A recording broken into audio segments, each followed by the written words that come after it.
मित्रांनो, राज ठाकरे हा विषय माझा आवडीचा आहे, तुमच्या निवडीचा असेल. पण एक गोष्ट खरी आहे की राज ठाकरेंबद्दल आपल्या मनामध्ये एक आपुलकीची भावना आहे आणि असं वाटतं की व्हॉइस ऑफ डिसेंट एक समाजामध्ये प्रस्थापिताविरुद्ध, मी नुसतं सरकार विरुद्ध असं नाही म्हणत, प्रस्थापिताविरुद्ध एक नाराजी असते, असंतोष असतं आणि काहीतरी गाऱ्हाण असतं, तक्रार असते, कंप्लेंट असते, ग्रीव्हन्सेस असतात आणि असं वाटत असतं की आम्ही तर सामान्य आहोत. नाही, मी सामान्य माणसाबद्दल बोलतोय. आम्ही पत्रकार आहोत, आमच्या हातात माध्यम आहेत, आम्ही डायरेक्ट प्रगट होऊ शकतो आणि मी माझ्या वैयक्तिक अहंकाराचा विषय न करता म्हणू शकतो की मी ज्यांची नावं घेतो, मध्ये मुख्यमंत्री असोत, उपमुख्यमंत्री असोत, कुठल्याही खात्याचे मंत्री असो, IAS असो, IPS असो, मी 1 to 1 मध्ये डायरेक्ट त्यांना पण फोन करून किंवा प्रत्यक्ष भेटून बोलून, समजा माझ्या मनामध्ये एखाद्या सार्वजनिक, वैयक्तिक नाही म्हणते मी, सार्वजनिक विषयाच्या संदर्भामध्ये काही नाराजी असेल किंवा असं वाटत असेल, असं नाही दरवेळेला काही प्रॉब्लेमच्या संदर्भामध्ये आपण निगेटिव्हच विचार करतो असं नाही, पॉझिटिव्ह पण विचार करतो आपण. सोल्युशन पण आपल्याकडे काही वेळेला असतं. आपल्याला असं वाटतं हा प्रश्न असा नाही ना, हा असा हाताळायला पाहिजे. आणि समोरची माणसं, आता मला तर सिनियरिटीचा आहे, 77 वर्षात असल्यामुळे एक सिनियरिटी आहे त्यामुळे, आणि 55-60 वर्ष पत्रकार म्हणून ते बघतायत मला. ही या माणसांची जेवढी करिअर आहे किंवा या माणसांची जेवढी वय आहे तेवढी माझी करिअर आहे, त्यामुळे ऐकून घेतात. त्यामुळे मला नाही, पण तुमच्या आमच्या सगळ्यांच्या संदर्भामध्ये हा मुद्दा आहे, तुमच्या विशेषतः, की तुम्हाला कुणीतरी एक असं आपल्या वतीने भांडणारा, बोलणारा हवा असतो. आता ना सध्या मी बोलतोय राज ठाकरेंबद्दल, मला माहिती आहे, मी त्यांच्याबद्दल बोलणार आहे, पण कधी कधी मी जे विषयांतर करतो ना, तर ते सुद्धा आवश्यक असतं असं मला वाटतं. किंवा असं विषयांतर केल्यामुळे काही जाता जाता तुम्हाला माहिती मिळते, ती खूप अनपेक्षित असते. म्हणजे आता मी परवा बोलता बोलता ते सांगितलं की टेम्पल मॅनेजमेंट ज्याला म्हणतात, मंदिराचं व्यवस्थापन, या संदर्भामध्ये मराठी माणसांमध्ये मी जेवढा अभ्यास केलाय तेवढं नाही केलेलं कुणी. आणि आमचे जे मणिलाल छेडा, आमच्या कुबेर सुवर्ण मंदिराचे प्रवर्तक आहेत, त्यांच्याबरोबर 12 देशांमध्ये मी गेलो आहे. तिथली मंदिरे तर सगळीच पाहिली महत्त्वाची, पण चर्च, मशिदी, त्यांच्या भेटीमधून सुद्धा मी खूप अभ्यास केला. आणि एक मंदिर हे म्हणजे डिव्होशनल, प्रोफेशनल, कमर्शियल, ॲडमिनिस्ट्रेटिव्हली किंवा एकूण कसं, याच्यामध्ये मी स्वतःला बाप माणूस म्हणू शकतो. मी ॲक्च्युली त्या संदर्भात फारसं माझं नाव मी न केल्यामुळे मंदिरांच्या वगैरे लोकांना माहितीच नाही की मी मंदिराबाबत त्यांना किती प्रकारचे सल्ले देऊ शकतो. इवन देवत्व तुम्ही त्याला द्याल, पण प्राणतत्व तुम्ही द्याल, पण त्याला एक प्रसिद्धीचं वलयांकित करणं, सॉरी प्रसिद्धीचंच कशाला, सिद्धी तुम्ही द्या, प्रसिद्धी मी देतो, असं माझं एक वाक्य आवडतं की सिद्धी तुम्ही द्या, प्रसिद्धी मी देतो. तर मी मंदिरांना सुद्धा खूप मदत करू शकतो या प्रकारची. पण हे फारसं माहीत नव्हतं. मी परत बोलता बोलता बोललो तर लोक म्हणाले, आम्हाला हा तुमचा पहिलूच माहीत नव्हता, बाकी तुम्ही नेत्यांना मोठं केलं, धर्मवीर दिघे साहेबांना पदवी तुमच्यामुळे मिळाली, कार्यसम्राट गणेश नाईकला तुम्ही केलं, बऱ्याच लोकांची नावं त्यांच्या पदवीत. पण मी थोडं वेगळ्या विषयावर जात असलो तरी एक लक्षात ठेवा की लोकांच्या मनामध्ये काय आहे, सरकार जे काही करताय किंवा जे काही घडतंय, अवतापुरती घडतंय, बिघडतंय, घटना, दुर्घटना, काही समस्या निर्माण होत आहेत, प्रश्न निर्माण होत आहेत, त्या प्रश्नांमध्ये एक प्रस्थापित जी व्यवस्था आहे ती व्यवस्था कुठेतरी दुर्लक्ष करते, कोलमडून पडते, दोन्ही दुर्लक्ष करते, कोलमडून पडते. भ्रष्टाचारामुळे तिचा उपयोग होण्याऐवजी दुरुपयोग केला जातोय. अशा तऱ्हेचे जे आपल्या मनातल्या नाना प्रकारच्या भावना, विचार, आणि असं वाटतं की हे सरकारला ऐकवलं पाहिजे, कोणीतरी सरकारला ऐकवणारा आपल्या वतीने कोणीतरी पाहिजे. तर मी तुम्हाला आता एक नवीन गोष्ट आता मी जाता सांगतोय. बोलण्याचा विषय माझा राज ठाकरे असा तरी की नवा काळच्या संपादिका नवाकाळच्या संपादिका. एकेकाळी नवाकाळमध्ये जवळजवळ 10 वर्ष मी निळूभाऊंचा शिष्य म्हणून खूप शिकलो, खूप काम केलं त्यांच्याबरोबर, खूप काम केलं. म्हणजे एक पिरियड तर असा होता मध्ये, मला वाटतं 5-7 वर्षांचा, की नवाकाळमध्ये जवळजवळ फुल 2 पानं मी पुरवणी असायची त्यांची, त्या पुरवणीचं मजकूर मी तयार करायचो. आणि खूप वैयक्तिक निळूभाऊंनी मला प्रेम दिलं, शिकवलं. निळूभाऊ हे माझे जे काही गुरु महाराष्ट्रामध्ये संपादक माझे गुरु होते, त्याच्यामध्ये जसे गवा बेरे होते, यदुनाथ थत्ते होते, माझगावकर होते, श्रीग माझगावकर माळूसचे, किंवा मनोहरचे दत्ता सराफ होते, नारायण आठवले होते प्रभंजन परीचे, बाळासाहेब ठाकरेंबरोबर तर डायरेक्ट 7.5 वर्ष अग्रलेखाचं काम केलं. हे जसे गुरु होते तसे निळूभाऊ हे माझे गुरु होते. आणि अद्भुत माणूस होता. म्हणजे खरं म्हणजे आचार्य अत्र्यांच्याच तोडीचा एक माणूस म्हणजे निळूभाऊ खाडीलकर. त्यांची ही कन्या, त्यांच्या संबंध त्या परंपरेला, खाडीलकरांची एक परंपरा आहे, नवाकाळची एक परंपरा आहे, त्या परंपरेला शोभेल आणि त्या परंपरेमध्ये बरोबर फिट बसेल अशी आहे आमची जयश्री खाडीलकर. तर जयश्री खाडीलकर नवाकाळची संपादिका म्हणून आपण तिला ओळखतो. आता तिचा मुलगा पण मला वाटतं रोहित, तो पण आता चांगल्या रीतीने डेव्हलप होतोय. तर तिनं दररोज एक, पहिल्यांदा अधूनमधून करत होती, दररोज एक कुणीतरी आहे रणांगणात, काय नाव आहे तिच्या यूट्यूब चॅनलचं, कुणीतरी आहे रणांगणात, याच्यावर रोज एक 5 ते 10 मिनिटं फार तर लोकांच्या मनात काय आहे ते सांगते. आणि अत्यंत साध्या, कुठलाही आवेश नाही, अभिनिवेश नाही त्याच्यामध्ये, कुठे चिडणं नाही, ओरडणं नाही, आक्रंदन नाही, आक्रोश नाही, थेट मुद्द्याला हात घालते, मुद्दा ठोसपणे मांडते, लोकांच्या वतीने बोलते. ही कळकळ, तळमळ त्याच्यामध्ये जाणवते की ही जी तळमळ आहे हे तिचा वैयक्तिक स्वार्थ नाही, ही लोकांसाठी कुठेतरी संघर्षाला उभी आहे. फील्डवर नाहीये, रस्त्यावर नाहीये, पण तिच्या हातात जे माध्यम आहे युट्यूबचं त्याच्यातून करते. आणि कुणीतरी आहे रणांगणात आपल्या वतीने, ही भावना सामान्य माणसाला देते. तर त्यामुळे जयश्री, मनापासून तुझं अभिनंदन. खूपच चांगल्या रीतीने तू लोकांच्या भावना आणि विविध घटना, दुर्घटना, शासकीय विशेषतः अनास्था, अराजक आणि भ्रष्टाचार याच्याबद्दल तुझी व्यथा, हो हो व्यथा हा शब्द बरोबर सापडला मला, व्यक्त करतेस, ती अप्रतिम आहे. आणि ती सरकारपर्यंत पोचते असं पण मला लक्षात आलं. म्हणजे आता सांगितलं तर लोकांनाही आश्चर्य वाटेल, पण तुझ्या एका यूट्यूबवरल्या याच्या निवेदनाची दखल स्वतः देवेंद्र फडणवीस यांनी घेतली आणि काही आदेश दिले याची मला माहिती आहे.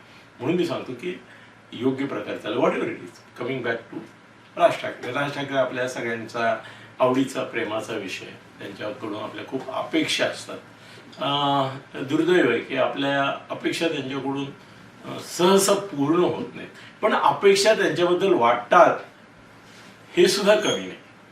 म्हणजे त्यांचं व्यक्तिमत्व, आत्तापर्यंत त्यांचं एकंदर जे प्रतिमा, इमेज, जे ब्रँडिंग आपल्या मनावर झालेलं आहे, सगळ्या महाराष्ट्राच्या मनावर झालेलं आहे.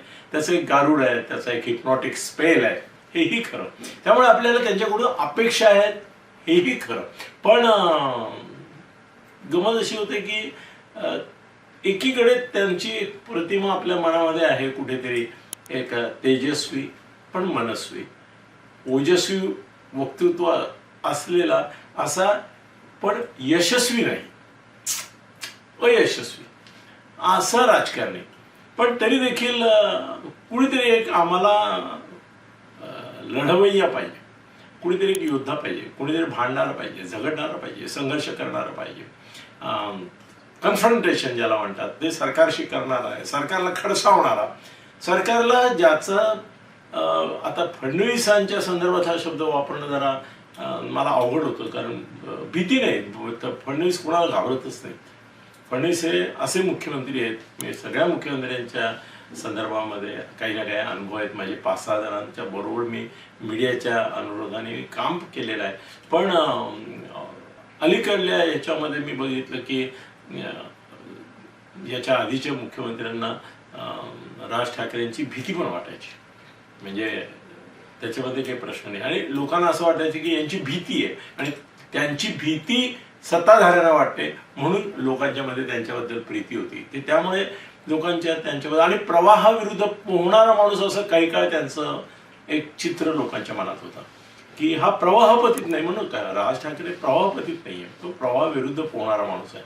म्हणजे सगळेजण जे म्हणतात त्याच्यापेक्षा किती वेगळं पण मुद्द्याचं, महत्वाचं आणि लोकांच्या विचाराला नवी दिशा देणारं, सरकारला देखील जाब विचारणारं असं एक नेतृत्व, असं एक कर्तृत्व, असं एक व्यक्तिमत्व म्हणून राज ठाकरेंकडे आपण बघत होतो. बरोबर. पण अलीकडे काय कळत नाही, निराशेचे प्रसंग फार यायला लागले त्यांच्या संदर्भामध्ये. आपण असं गृहीत धरावं की राज ठाकरे यांनी या विषयावर या संदर्भात अशी भूमिका घेऊन अशा रीतीने असं प्रगट व्हायला पाहिजे. आणि ते प्रगट होणे कसे असावे, तर ते प्रगट होणे म्हणजे राज ठाकरे यांच्या सारखं असावं. राज ठाकरे आणि तुमचे हे जे सोशल मीडियावरचे काही काय त्याला काय उपमा द्यावी, कागदी घोडे, म्हणजे ते नुसते सोशल मीडियावरच तुम्हाला नाचताना दिसणार, प्रत्यक्ष फील्डवर उतरून काम करताना दिसणार नाहीत कधी. अशी एक फौज आहे मोठीच्या मोठी. दुर्दैवाने मला कबूल करायला पाहिजे, कारण मी पण काही सोशल मीडियावर जे बोलतो किंवा सांगतो की करतो त्याच्या पलीकडे जाऊन काही फार करतो असं नाही. आणि जे करतो ते प्रोफेशनल, कमर्शियल अशा स्वरूपाचं किंवा काही प्रमाणात डिव्होशनल आहे, ते तेवढं आहे. पण एक ज्याला आपण म्हणतो की सोशल ॲक्टिव्हिस्ट, म्हणजे माधव गडकरींच्या बाबत बोलताना एकदा शरद पवार मलाच म्हणाले होते की हा माणूस जो आहे याचं संपादकत्व वेगळ्या प्रकारचं काय आहे इतरांपेक्षा, तर हा सोशल ॲक्टिव्हिस्ट आहे.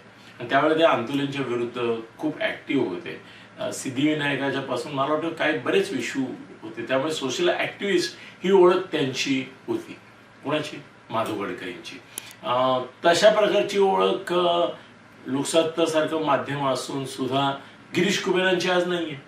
ते काही सोशल ॲक्टिव्हिस्ट नाहीये, ते क्रिटिक आहेत, एक चांगले काय क्रिटिक आहेत, पण ते सोशल ॲक्टिव्हिस्ट नाहीये. आत्ता बघितलं असं तर सगळे संपादक हे त्या संपादकाची जी एक चेंबर आहे. त्यामुळे काय होतं माहिती आहे की गोविंद तळवलकरांबाबत जी म्हणायचे काही लोक, म्हणजे आमचे निळूभाऊ पण म्हणायचे नवाकाळचे, ते म्हणाले मी लोकांचा संपादक आहे, मी सामान्य माणसाचा संपादक आहे. आणि हे स्वतःला असामान्य समजणारे आयव्हरी टॉवरमध्ये हस्तिदंती मनोऱ्यातले संपादक आहेत. कोण? गोविंद तळवलकर किंवा लोकसत्तेचे जे काही कोणी असतील ते. आणि हे खरं होतं. त्यातल्या त्यात मग लोकसत्तेमध्ये आता विषय निघाला म्हणून अपवाद म्हटलं तर अरुण टेकेकर हा विद्वान होता, विद्वान संपादक होता. पण कुमार केतकर हा ॲक्टिव्हिस्ट संपादक आहे. तो लोकांमध्ये जातो, लोकांशी बोलतो, लोकांना प्रवृत्त करतो, लोकांना प्रेरणा देतो. आता ही सगळी माझ्या वयाचीच मंडळी असल्यामुळे आरेतुरीत नाही, तर तुम्ही म्हणाल अरे कुमार केतकरांना आरेतुरीत, पण नाही, मी माझ्या मित्रमंडळींपैकी कुमार पण खूप चांगला मित्र आहे माझा. तर त्यामुळे किंवा आणखीन पण बरेचसे विचारवंत आहेत की ते सोशल, आता निखिल वागळेला सोशल ॲक्टिव्हिस्ट मिळेल का? पूर्वी होता तो ॲक्टिव्हिस्ट, पण आता तोही उरलो सोशल मीडिया पुरता, तसं झालंय. त्यामुळे मग राज ठाकरेंचं काय होतं की आपल्याला असं वाटतं की अरे तुमच्याकडे सेना आहे, मनसे आहे ना, आणि मिलिटंट एकीकाळी दलित पॅन्थर मिलिटंट होतं. पण रिपब्लिकन पक्ष कधी मिलिटंटपणाने नाही प्रकट झाला. त्यांचं नेहमी सत्तेच्या अनुरोधाने, सत्तेशी प्रत्यक्ष अप्रत्यक्ष छुप किंवा उघड असं संगनमत करून तो चालला. त्यामुळे रिपब्लिकन पक्षाची पॅन्थरशी नाही तुलना होऊ शकत. पॅन्थर वॉज ॲक्टिव्हिस्ट, पण ते पुढे सगळे पॅन्थरचं रूपांतर रिपब्लिकन नेत्यांमध्ये वयोपरत्वे झालं, अनुभव परत्वे झालं, स्वार्थ परत्वे झालं, तो विषय वेगळा. वॉट एव्हर, ते ॲक्टिव्हिस्ट राहिले नाही. आता ॲक्टिव्हिस्टमध्ये प्रशांत किशोर देखील ॲनालिस्ट होता किंवा सेफॉलॉजिस्ट होता किंवा कन्सल्टंट होता, इलेक्शन स्ट्रॅटेजिस्ट होता. आत्ता तो बिहारमध्ये मी पहिल्यांदा पाहिलं या परवाच्या निवडणुकीमध्ये की प्रशांत किशोर हा केवळ ॲकॅडेमिशियन किंवा एक तज्ज्ञ याच्या पलीकडे उतरून तो राजकीय नेता बनला. आता तो बिहारला पोटनिवडणुकीमध्ये प्रशांत किशोर उभा आहे. मला जी काय फिडिंग मिळालं त्याच्यावरून तो हरणार हे नक्की आहे. पण तरी देखील ज्या पद्धतीने तो प्रचार करतोय ही पण गंमत आहे की त्यांनी किती लोकांना जिंकून दिलं, त्यांच्या सत्ता आणल्या. काही ठिकाणी फेल गेला, जाहीरपणाने फेल गेला, तो भाग वेगळा. म्हणजे त्याचं यशाचं प्रमाण मला वाटतं असं आहे 30 ते 40%. म्हणजे 60% तो अपयशी ठरलाय त्याच्या कन्सल्टेशन असाइनमेंट्समध्ये. पण जिथे तो आलाय तिथे अशा प्रकारे आलाय की तो अमर होऊ शकतो तेवढ्या मुद्द्यावर. पण तो आता यावेळेला निवडून येईल की नाही या प्रश्नाचं उत्तर जर तुम्हाला आता हवं असेल तर मी आता सांगू शकतो की प्रशांत किशोर येणार नाही. कारण नवीन जे भारतीय जनता पक्षाचे अध्यक्ष झाले आणि आता खासदार झाले त्यांच्या जागी तिथे जी निवडणूक होती विधानसभेची, कारण ते विधानसभेत होते ना आधी नवीन, तर तिथे ही निवडणूक आहे. तिथे तो निवडून येणार नाही. तिथे भाजपचाच उमेदवार 100% येणार. म्हणजे त्यांचा दारुण पराभव निश्चित आहे. जर ते जिंकले असते तर बिहारच्या राजकारणात एक नवा शक्तीचा उदय झाला असता. पण ते आता फ्रस्ट्रेटेड, मुद्दा तो नाही, ते सोशल ऍक्टिव्हिस्ट झाले. त्या ऍक्टिव्हिस्टच्या संदर्भात बोलत होतो. म्हणून राज ठाकरेंच्याकडून ते ऍक्टिव्हिस्ट म्हणून आम्हाला दिसायला पाहिजे. होय की नाही? तुम्हाला पण दिसायला पाहिजे, मला पण दिसायला पाहिजे. सगळ्यांनाच असं वाटतं की हा माणूस ऍक्टिव्हिस्ट म्हणून दिसला पाहिजे. आणि यांची ऍक्टिव्हिटी ही फक्त स्टेज ऍक्टिव्हिटी असतात म्हणे. ती उद्धवला ठीक आहे, उद्धव जात नाही, कारण उद्धवचा तो पिंड नाही, प्रवृत्ती नाही. उद्धव हा चांगला नेता नाहीच आहे.